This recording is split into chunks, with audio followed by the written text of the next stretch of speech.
नमस्कार। आप देख रहे हैं उर्मिला IAS एकेडमी का यूट्यूब चैनल। मैं रोहित तिवारी आप सबका बहुत बहुत स्वागत करता हूं, आप सबका अभिनंदन करता हूं। आपके सामने JSSC का साइट खुला हुआ है। JSSC ने आज की डेट में यानी आज 27 तारीख को एक बहुत महत्वपूर्ण नोटिफिकेशन और जारी किया है। आप देख सकते हैं इसमें क्या है, ज़रा सा समझ लीजिए कि ये जो आप देख सकते हैं संयुक्त स्नातक प्रशिक्षित शिक्षक प्रतियोगिता परीक्षा, यानी कुल मिलाकर के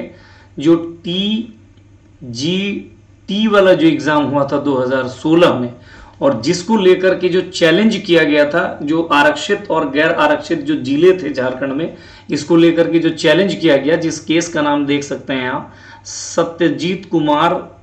एवं अन्य बनाम झारखंड राज्य, इस मामले को लेकर के जो 2 तारीख को, याद होगा आपको, पिछले मंथ 2 तारीख को सुप्रीम कोर्ट ने एक फैसला दिया। और उस फैसले के तहत, जैसा मैंने आपको मेरे इसी में चैनल पे एक यूट्यूब वीडियो पढ़ा भी होगा, कि जो तत्कालीन नियोजन नीति है उसको रद्द कर दिया गया। यानी वो जो 13 जिला रिजर्व और 11 नॉन रिजर्व, इस टाइप की कोई पॉलिसी, ये आरक्षण के अंदर में आरक्षण का मामला आ जाता है, उसको रद्द कर दिया गया। और उसके बाद उसी में सुप्रीम कोर्ट ने अपने फैसले में ये कहा था कि आप क्या करिए कि नया मेरिट लिस्ट जारी करिए, और नए मेरिट लिस्ट को जारी करके तुरंत क्या कर दीजिए, पूरे स्टेट को एक कॉमन मेरिट लिस्ट जारी करिए पूरे स्टेट के लिए, ये कहा था। और उसी फैसले को इंप्लीमेंट करते हुए JSSC ने आज देखिए, आज के डेट में एक रिजल्ट, एक तरीके से यूं समझ लीजिए कि कुछ विद्यार्थियों को ये कहा, देख सकते हैं आप, कि आप 11 तारीख से लेकर के 14 तारीख तक 2 पालियों में अपना डॉक्यूमेंट वेरिफिकेशन, देख सकते हैं कि जो अनुक्रमांक के अभ्यर्थियों के प्रमाण पत्रों की जांच, डॉक्यूमेंट वेरिफिकेशन के लिए आपको बुलाया गया है आयोग के कार्यालय में, ये कहा गया है। ठीक है, प्रमाण पत्रों का जांच का कार्यक्रम, candidate shortlisted against vacancy of direct recruitment, ठीक है, ये शॉर्टलिस्ट किए गए। और मैंने इसी में आपको बताया था कि पंचायत सचिव को लेकर के सरकार पर छोड़ दिया गया था कि आप कुछ भी कर सकते हैं, आप या तो पुराने वाले को ही रिजल्ट दे दीजिए, और या तो फिर आप फ्रेश रिक्रूटमेंट की ओर भी जा सकते हैं। इसमें सरकार को यह कहा गया था फ्रेश रिक्रूटमेंट की ओर न जाइए, क्योंकि अगर आप फ्रेश रिक्रूटमेंट की ओर जाते हैं तो कई ऐसे विद्यालय जहाँ पे शिक्षक नहीं है, वहाँ पे शिक्षकों को बहाल होना बहुत आवश्यक है। इसलिए इस पर ऐसा काम कहा गया कि आप इसी परीक्षा में कॉमन मेरिट लिस्ट जारी करिए। हालांकि अभी ये सुनने में आ रहा है, हो सकता है सरकार, जहाँ तक अभी तक खबरें हैं, कि सरकार पंचायत सचिव के भी रिजल्ट को शायद आपको दे दे 15 नवंबर तक, ये बातें निकल करके सामने आ रही हैं। और अभी जो JSSC का जो एक्टिविटी, कई लोग ये कयास लगा रहे थे कि अब ये फिर से सुप्रीम कोर्ट को भेज देगी, कि पता नहीं कैसे रिजल्ट जारी किया जाएगा, आप ही बताइए, ये वो, ये सारी चीज़ें, इन सारी चीज़ों पर विराम लगते हुए, उन सारी बातों पर विराम लगते हुए JSSC ने ये जो एक्टिविटी किया, हिस्ट्री विषय के जो स्टूडेंट्स को जो भेज दिया है, बुला लिया है, अब कहीं ना कहीं लोगों को ये भरोसा हो गया है कि JSSC अपने काम को अब बड़ी शिद्दत से करने में लग गई है। मैं पहले भी, इसके पहले भी जो JSSC वाला जो JEE का एग्जाम वाला जो आया था नोटिफिकेशन, उस दिन भी मैंने कहा था कि आप सब तैयार हो जाइए, आपके परीक्षा, मतलब कब पता नहीं, आपका परीक्षा का नोटिफिकेशन किस दिन आ जाए आपको खुद नहीं पता है। इसलिए जो भी, जैसे कोई JSSC CGL की तैयारी कर रहा है, कोई एक्साइज कांस्टेबल की तैयारी कर रहा है, जो भी जिस चीज की तैयारी कर रहे हैं, आप अपने काम में लग जाइए, ठीक है ना, क्योंकि आप देख सकते हैं किस तरीके से JSSC अपना काम कर रहा है। अच्छा, इसमें याद रखिएगा, जांच हेतु जो वांछित प्रमाण पत्र है, मतलब किन किन, कई बार ये भी हमारे मन में, स्टूडेंट्स के मन में आता है ना, कि डॉक्यूमेंट वेरिफिकेशन में आखिर किन किन चीजों को वेरीफाई किया जाता है। देखिए क्या क्या इसमें बहुत क्लियर लिखा हुआ है, ये 2 चीज उन लोगों के लिए है जो जनरल में है, यानी जो किसी आरक्षित कैटेगरी में नहीं आते, और अगर आप आरक्षित कैटेगरी में आते हैं तो ये तीनों। तो अगर आरक्षित कैटेगरी में नहीं आते, मैट्रिक उत्तीर्णता प्रमाण पत्र, यानी जो आप मैट्रिक पास किए हैं, इसका मूल कॉपी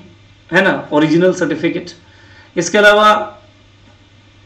चूंकि इस पद में जो अपेक्षा किया गया था, इस पद में को, इस फॉर्म को भरने के लिए, एक स्नातक, दूसरी बात BEd परीक्षा, तो स्नातक और BEd इन दोनों ही परीक्षाओं से संबंधित जो आपका प्रमाण पत्र की जो मूल प्रति है, यानी ओरिजिनल जो कॉपी है आपके सर्टिफिकेट का, ये इसको चाहिए होगा। बस यही 2 चीजें जनरल कैंडिडेट्स को, ये 3 चीजों को दिखाना होगा, मैट्रिक, ग्रेजुएशन एंड BEd। इसके अलावा if you are comes from the reserve category, तो फिर आपको कुछ चीज़ें और चाहिए होगा, जैसे अगर आप क्षैतिज आरक्षण के लिए तो फिर स्थानीय निवासी प्रमाण पत्र चाहिए आपको। अगर आप SC या ST के लिए जाते तो फिर आपको कास्ट सर्टिफिकेट चाहिए होगा। अगर आप OBC 1 OBC 2 के अंतर्गत आते हैं तब भी आपको क्या चाहिए, एक कास्ट सर्टिफिकेट जिसमें क्रीमी लेयर का स्पष्ट उल्लेख हो, है ना, ये सारी चीज़ें। या जाति प्रमाण पत्र, स्थानीय निवासी प्रमाण पत्र जिला के उपायुक्त यानी DC साहब या फिर SDO साहब के स्तर से निर्गत होना चाहिए, ये भी लिख दिया है, ठीक है। इससे न्यून माने इससे कम या भिन्न स्तरों वाले निर्गत जाति प्रमाण पत्र को वैलिड नहीं कहा जाएगा, तो DC साहब या तो फिर SDO साहब का जो कास्ट सर्टिफिकेट है वही वैलिड है यहाँ पे। कार्मिक प्रशासनिक सुधार तथा राजभाषा विभाग के ज्ञापांक इतना और दिनांक 10/10/2019 द्वारा प्रदत्त निर्देश के अनुसार सर्वोच्च न्यायालय द्वारा सिविल अपील रंजना कुमारी बनाम उत्तराखंड राज्य के अन्य मामले में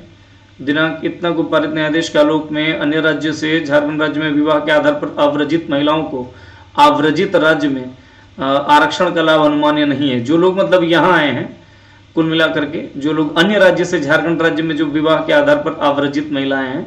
उनको इस राज्य में आरक्षण का लाभ अनुमान्य नहीं है। अतः महिला कोटि के अभ्यर्थी पिता के आधार पर निर्गत जाति प्रमाण पत्र समर्पित करना सुनिश्चित करेंगे। यानी कुल मिलाकर के स्पष्ट कह दिया कि जो महिलाएं होंगी उनका जो अभ्यर्थी है महिला कोटि का, उनको अपने फादर के बेस पर कास्ट सर्टिफिकेट चाहिए, वो अपने पति के आधार पर न दें, ठीक है। क्योंकि दूसरे राज्य से की जो लड़कियां जिनकी यहाँ पे शादी हुई है उनको यहाँ पे नहीं मिलेगा आरक्षण, ये कहा जा रहा है। दूसरी बात कि वह विषय अभ्यर्थी का मुख्य विषय होना चाहिए, न कि सब्सिडियरी, मतलब जिस विषय में आपको नियुक्ति होना है वो आपका मेन यानी ऑनर्स पेपर होना चाहिए, सब्सिडियरी नहीं, ठीक है। साथ ही गणित, भौतिकी, इतिहास, नागरिक, जीव विज्ञान और रसायन विज्ञान आदि विषयों में नियुक्ति हेतु दोनों विषयों में से एक विषय मुख्य विषय के रूप में होना अनिवार्य है। इन दोनों में से मतलब चूंकि मैथ्स, फिजिक्स और हिस्ट्री जो ज्योग्राफी है हिस्ट्री और जो सिविक्स है, इसके अलावा जो बायोलॉजी एंड केमिस्ट्री है, इनको एक साथ पेयर में रखा गया था। इनमें से कोई एक विषय आपका मेन सब्जेक्ट ऑनर सब्जेक्ट के रूप में होना आवश्यक है। तो ये सारी चीज़ें हैं जो आपका डॉक्यूमेंट वेरिफिकेशन में आपसे पूछा जाएगा। तो चलिए बहुत बहुत शुभकामनाएं और बहुत खुशी की बात है कि हमारा जो आयोग है वो बड़ी तेजी से, बड़ी सक्रियता से आज काम कर रहा है। हम सभी विद्यार्थियों के लिए, खास करके झारखंड से संबंधित परीक्षाओं की तैयारी करने वाले तमाम विद्यार्थियों के लिए अच्छा एक पॉजिटिव इंडिकेशन है ये। आप सभी मेहनत करते रहिए, आप सबके उज्जवल भविष्य, आप सबके सफलतम भविष्य की कामना करते हुए इस वीडियो को यहीं बंद करता हूं। बहुत बहुत धन्यवाद, नमस्कार। अगर आपको ये वीडियो, एक मिनट, अगर आपको ये वीडियो ठीक लगा हो, अगर आपको लगता है कि मेरा ये चैनल आपको सपोर्ट करता है, आपको मदद कर रहा है, आपको मार्गदर्शन दे रहा है, तो प्लीज़ अपने दोस्तों में, अपने सोशल मीडिया जो प्लेटफॉर्म्स में हमारे इस वीडियो को, हमारे इस चैनल को ज़्यादा से ज़्यादा शेयर करें, सब्सक्राइब करें, लाइक करें, कमेंट करें। धन्यवाद।